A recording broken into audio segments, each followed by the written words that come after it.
avec une lumière assez bien visible et une bordure ici cylindro-cubique basse, mais qui va devenir un petit peu plus volumineuse. Ces canaux striés tiennent leur nom du fait qu'ils sont bordés par un revêtement prismatique simple dont justement les cellules présentent une striation. À la partie basale des cellules, lorsque les colorations sont de bonne qualité, on voit qu'il y a des stries linéaires assez fortement éosinophiles et qui correspondent à des empilements de mitochondries égale centrale énergétique de la cellule égale fourniture d'énergie, entre lesquels existent plus ou moins des replis de la membrane plasmique.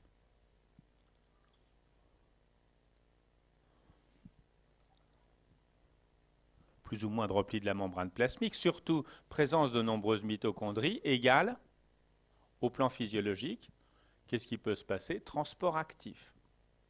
Tiens, en disant que à l'intérieur des lobules des glandes salivaires comme la parotide, la sous-maxillaire et la sublinguale, il existe des canaux striés dont la bordure épithéliale est riche en mitochondries, on insiste sur un fait, c'est que le système des canaux excréteurs n'est pas un simple système de canaux inertes qui sert de conduit pour un écoulement tranquille du produit de sécrétion. Avec les possibilités de transport actif qui existent, notamment au niveau de ces canaux striés, on insiste sur le fait que le système des canaux excréteurs peut moduler la composition du produit de sécrétion de la glande et moduler notamment la quantité d'eau, d'électrolytes, etc., qui s'écoulent dans ce produit de sécrétion. Maintenant, l'aspect de canaux striés en soi, qui souvent se résume à la première diapositive que je vous ai montrée et que je vous remontre donc ici. Voici à fort grossissement. Sur la précédente, tous les canaux qu'on voyait ou qu'on devinait, si on va se mettre à plus fort grossissement dessus, ils ont cet aspect caractéristique de canaux striés que l'on ne trouve qu'au niveau des glandes salivaires principales. Vous verrez tout à l'heure qu'il y a éventuellement une petite possibilité de diagnostic différentiel entre la parotide et le pancréas. Dans le pancréas, il n'y a pas de canaux striés. Bon. Deuxième élément à dire, sur lequel il faut insister à propos des canaux excréteurs. Dans le système des canaux excréteurs intralobulaires, le revêtement est d'abord simple. Il devient celui des canaux striés dans l'essentiel du trajet des canaux intralobulaires, donc avec un épithélium prismatique simple avec des stries.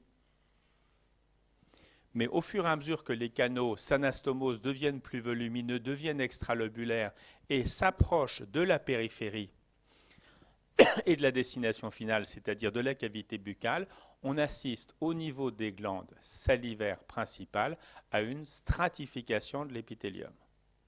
Ce qui fait que dans les canaux excréteurs extralobulaires, que certains appellent encore interlobulaires,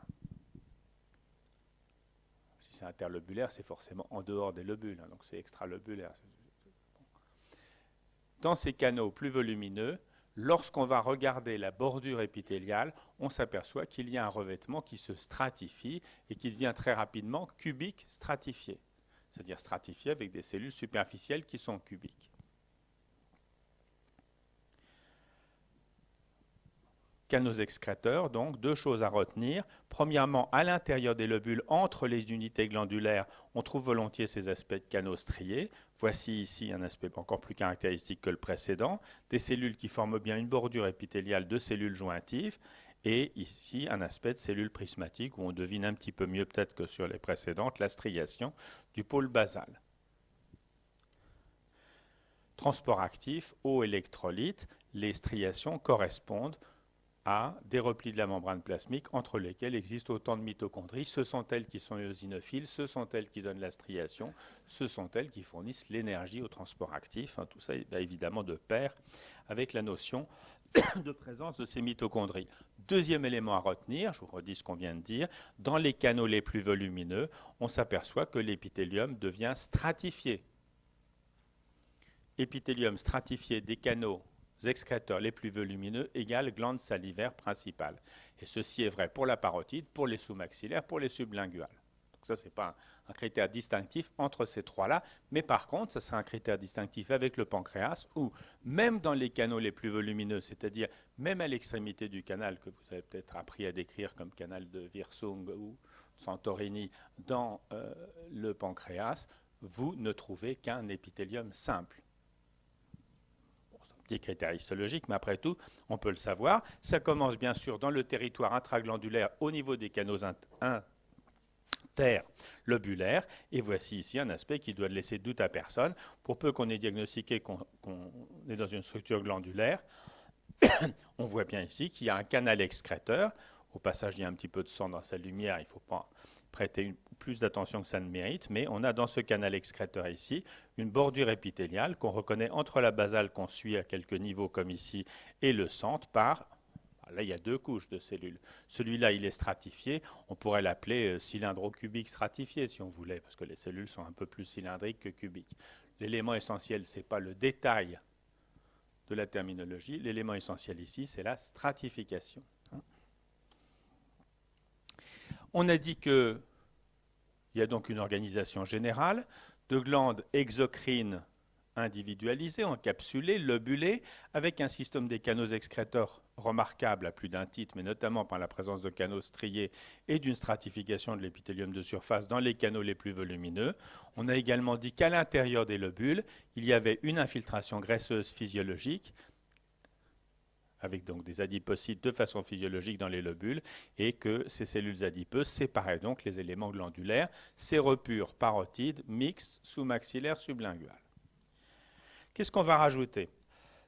On va rajouter que dans ces glandes, il y a un certain nombre d'éléments qui peuvent avoir une importance en pathologie. Il y en a deux dont je vais vous parler principalement. Le premier, c'est ici, c'est la présence. J'aurais voulu vous poser une question, mais je réalise avec effroi que la réponse est sur la diapositive, donc je ne vais pas vous poser la question. C'est que de temps en temps, au milieu des glandes parotides, ou des autres, mais notamment de la parotide, on trouve annexé aux canaux excréteurs, donc à côté des éléments lobulaires ici, pardon, j'ai bloqué le curseur, ça ne nous arrange pas, voilà. Dans des régions où on a des canaux, voilà un canal strié, on voit là un autre. On voit des formations glandulaires qui sont particulières, un peu arrondies, parfois un peu alvéolées, avec une rangée de cellules relativement plates et basophiles en périphérie, et un aspect qui, de la périphérie vers le centre, se traduit par des cellules qui s'épanouissent, qui subissent une inflation graisseuse et qui correspondent donc à une sécrétion de type, à une excrétion de type sébacé. Il y a physiologiquement dans les glandes annexées au système des canaux la possibilité de différenciation sébacée, et on vous dira sans doute un jour en pathologie qu'il peut y avoir des tumeurs qui se développent à partir des tumeurs sébacées à partir de ces glandes salivaires.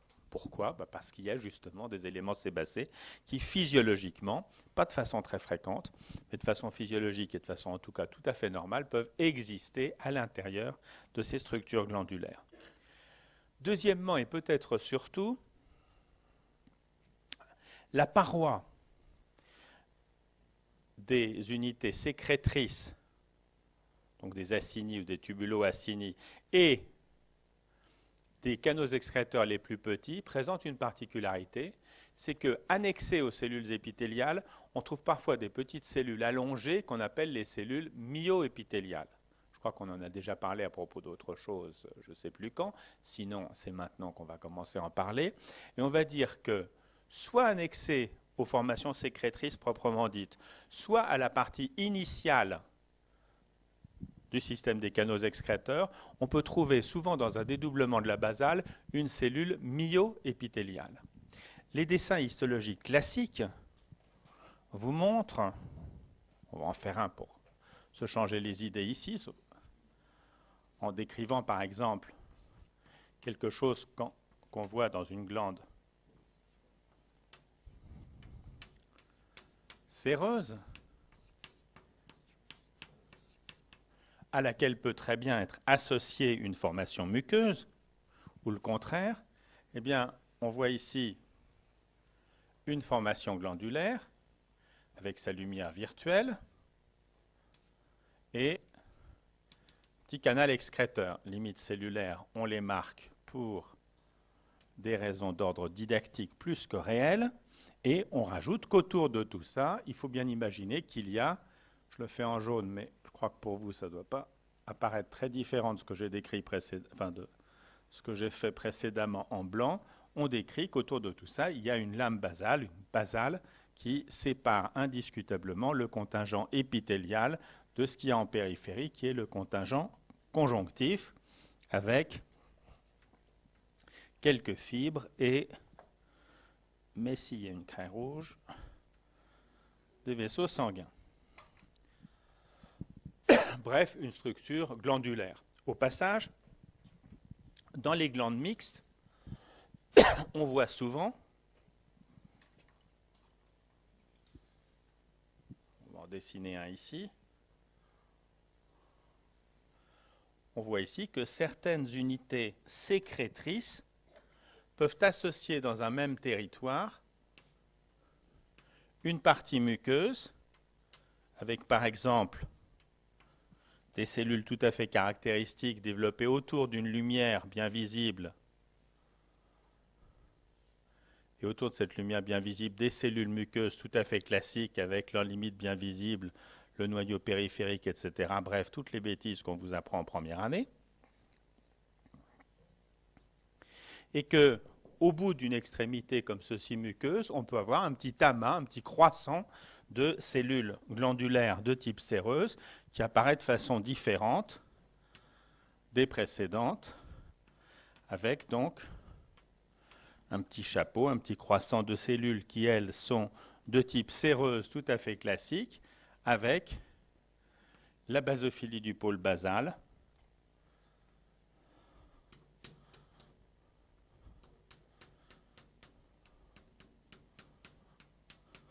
et éventuellement des grains de sécrétion au pôle apical.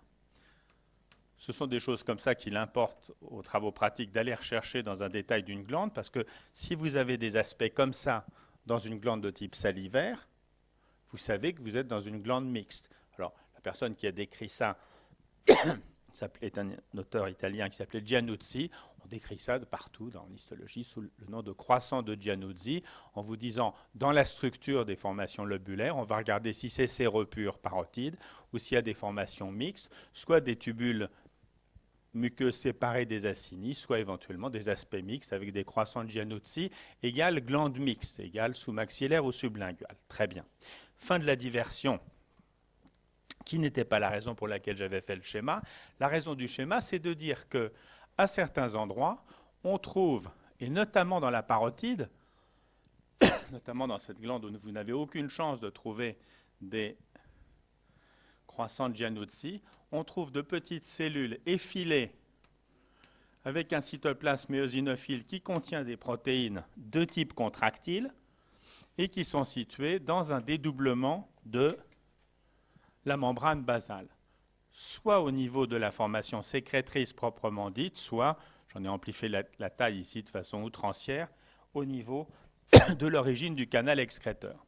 Ce sont ces cellules-là qu'on appelle les cellules myo-épithéliales,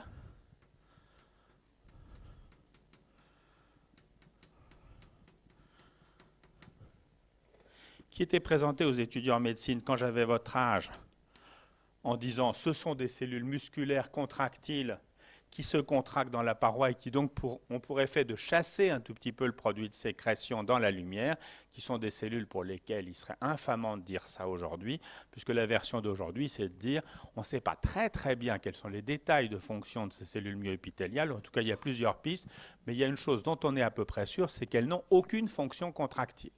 Bon, soit, je ne sais pas ce que ça sera dans 40 ans, mais vous verrez bien.